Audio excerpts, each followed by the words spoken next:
This is a Creta, right? Alcazar. Is that what you call your Creta? No, it's what I call the Hyundai Alcazar, the model. No, that's the French Open winner. Alcaraz. Alcazar. Wait, we had shawarma from that place, right? That is Alcazar. Wait a second. Wait, do you want a shawarma? Wait, what were you talking about? Yeah, lunch would be good, na? Okay, wait, no, wait. Hyundai Alcazar, the model, Oh. SUV. Please take it away.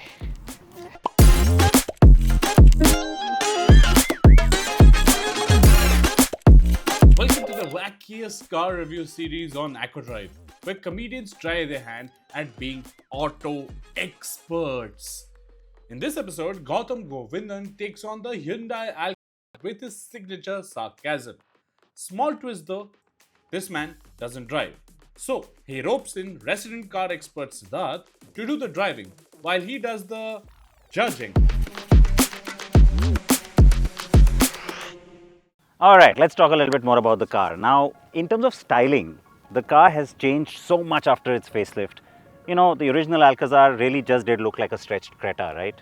Everybody thought so. This one, distinctly like its own model. It's very different. The roof rails are new. This element down here, skirt, let's call it, is new. The glossy little bit of trim on the wheel arch, also new.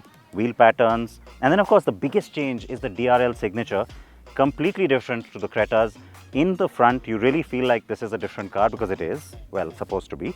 And it's cleverly done. They've masked the fact that it's the same aggregates that have been carried over from the Creta, but made to look completely different. Now, personally, I think like this is very misplaced. You're seeing this globally with Hyundai. All the new cars have this giant, almost supersized logo, which is disproportionate to the car, sitting up here on the hood. It should really be down here, in my opinion. It would have given a much cleaner surface and more relevance to these lights on top. But that's my opinion. On the whole though, this is my assessment, which I do think a lot of people may not agree with. A lot of people. We have some exclusive footage on how the Alcazar was designed, and this is never before seen footage. I'll let you guys decide.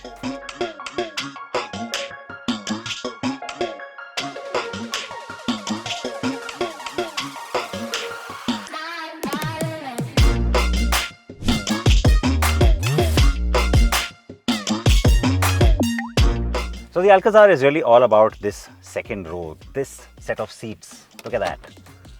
All about the boss seats, because it really gives you space, because at this age, that's what you need from your family. What makes this seat really boss for me is this.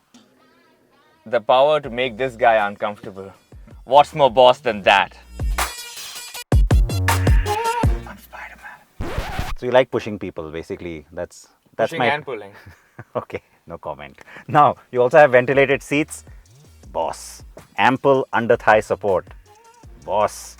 And wireless charger for your phone, 2 USB-C points, rear AC vents.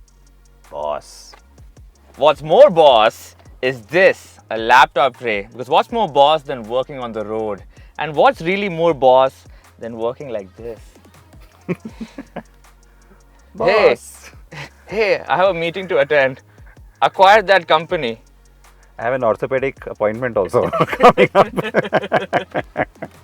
Well, one part of it does get a little awkward. I can't like push the driver forward, so I have to open this by going a little spread eagled. It's yeah, not the most comfortable. Nice. Not boss. What are you working on, Sid, with your legs like that? My posture. Yoga.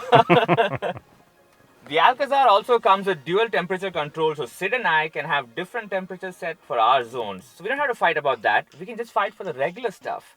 How much are you getting paid for this? Cut.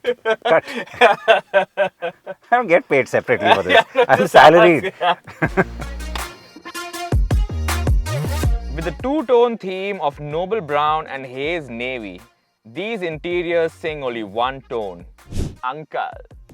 Unlike the Creta, which has multiple options, the Alcazar gives you no choices.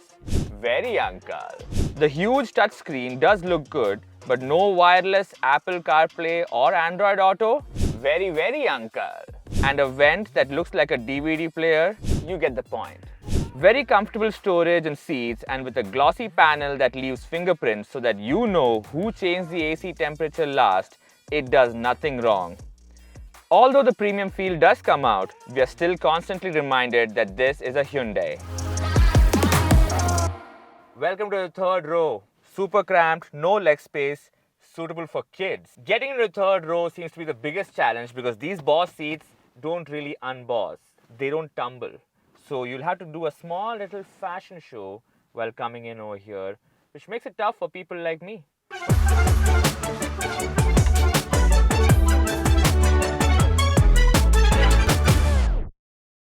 And once you reach the third row, there's nothing to be excited about. No ventilated seats because you don't want to spoil your kids. You want them to grow up to be financially independent so that they can buy a car that doesn't discriminate between rows. Beta, in my day, we had no ventilated seats. No airbags in the third row. Beta, in my day,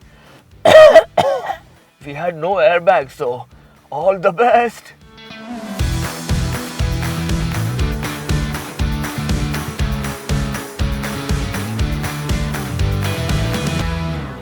The rear styling on the car is also very distinct. You can really spot it in traffic, and maybe it's asking for too much, but an electric tailgate would have been nice, no? To go with this whole high-end positioning. Asking for too much? Well, speaking of that, with this third row deployed, not really much space here for luggage. Your laptop will go, but your suitcase ain't making it to that road trip anytime soon. Third seat. Beta, sab theek hai? No, Papa. Yes, you're a champ. Bye, Papa. Excellent. Good job. Please remember me.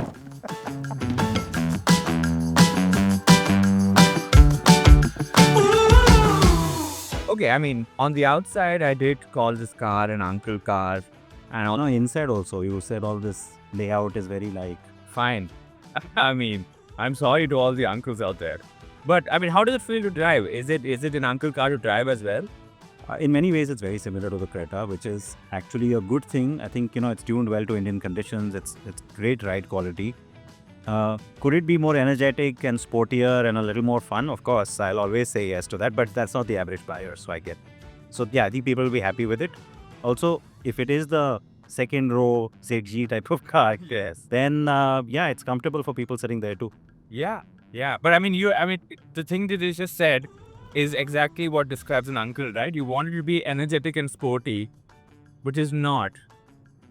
So, are you saying that? You're saying uncle is not energetic and sporty. Yeah, I mean, not the answer. So you're talking about the guy in the white shorts and the white t-shirt, which is going over the... Who's doing the laughing? But who has that Yonex headband? and head sweatband. Okay. Yeah. Okay, so in terms, what it's lacking in style and sportiness, does it make it up with technology and safety? Yeah, it's nice to see that a lot of these things are now coming in and becoming, well, if not standard, then at least available quite widely. With this new generation, even before the facelift, we already saw a lot of that coming, right? So Hyundai, Kia in general are bringing in a lot of that global stuff like these virtual clusters, the different, themes and ambient lighting. But now I'm glad to see that it's also happening on the side of safety because both brands got so much stick for being less than great at safety. Yeah. So now, they claim that the structure has been reinforced. We don't have a crash test result on this one, but we'll have to believe them. However, at least active safety, things like ADAS, then you also have, of course, a lot more equipment becoming standard like 6 airbags. It's a step in the right direction. So yeah, I'm happy to see some of that coming in, but I'd like to see even more. And I mean, since I'm like a dummy in this field, what is ADAS in this field? I mean, for in this car, in this field, outside a lot. But what is ADAS? Like, if you had to explain ADAS for dummies, what is ADAS? And why is it important to have in a car? Because sometimes just the ass is the one behind the wheel. So to make sure nothing bad happens. I am the aid person or an ass person. I'm both. ADAS. But if you need aid, you're not buying this car. But what is ADAS? Okay, so Advanced Driver Assistance Systems. Yeah. And what it basically means is that it's stuff that's supposed to help the driver. So part autonomous, linked to safety primarily. So things like lane detection. So if you're sort of starting to veer off, the car will nudge you back or indicate to you that you're getting out of your lane. A car comes up in your blind spot, you don't see it, you're trying to change lanes, car will warn you. It's basically preventive safety related equipment where the car kind of takes over. Okay. So emergency braking, like you don't see something or you brake but you don't brake hard enough. So autonomous emergency braking, Oh, it's like having a dad next to you. basically, Yeah? in a safer way. Oh, so you're saying a dad in ChatGPT form.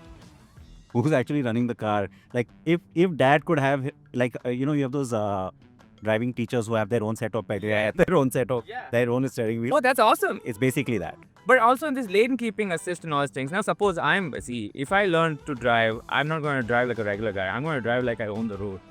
Right? Which is how most Creta and Alcazar drivers drive. No comments. I wanted to say something like that, but I thought only you can say that. I just said it. Yeah. But yeah, I mean, from what we have seen today, or at least from what I've seen, we have the Boss seats, we have the thigh support, we have the USB-A port over here.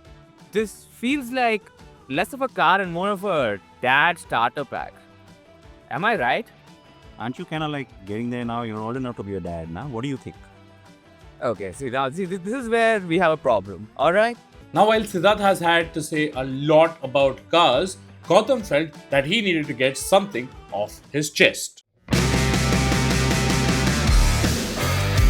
From the company that brought you huge successes like the Santro and the Creta comes the Alcazar, because you can't be successful always. This is just a car to get the buri nazar away. This car is 23 centimeters longer than the Creta, which proves to you that sometimes the big ones hurt your eyes. If the Creta was the iPhone 16 Pro with 512 GB storage, the Alcazar is the iPhone 16 Pro with 513 GB storage.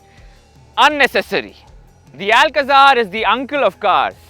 If a ball comes near it, it'll grab it and throw it in its dicky. Even the grille of this car looks like a creepy society uncle. And for the co-pilot, an exciting dashboard design. For what? Reading DVDs? Interior colors with only one option. Because if you had options, why would you buy this car? Memory seats that remember you, even though you want to forget this purchase. A 6-seater variant, also a 7-seater variant for that one friend because of whom you have a second WhatsApp group. You know who you are. Seats and tray that makes you feel like you're flying business class, but the suspension still feels economy. Voice-enabled sunroof, because now it's not fight with wife in car, it's fight with wife and car. Alcazar, open sunroof. Arey, open sunroof!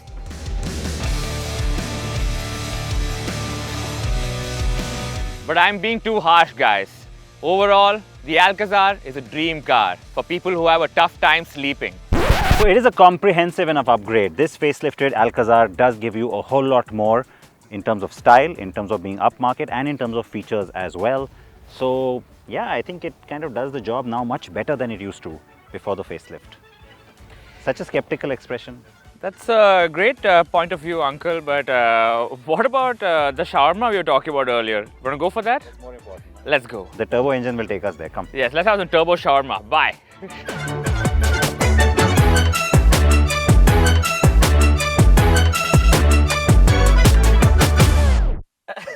Cut. Cut. I don't get paid separately for this. Yeah, no, I'm just salaried. ask, yeah. Or you've got, of course, now things like the something just fell off. The mic. Okay, so from what I've seen He's today. worse than the dad. He's listening to everything. Yeah. This is the ADAS 3. But yeah.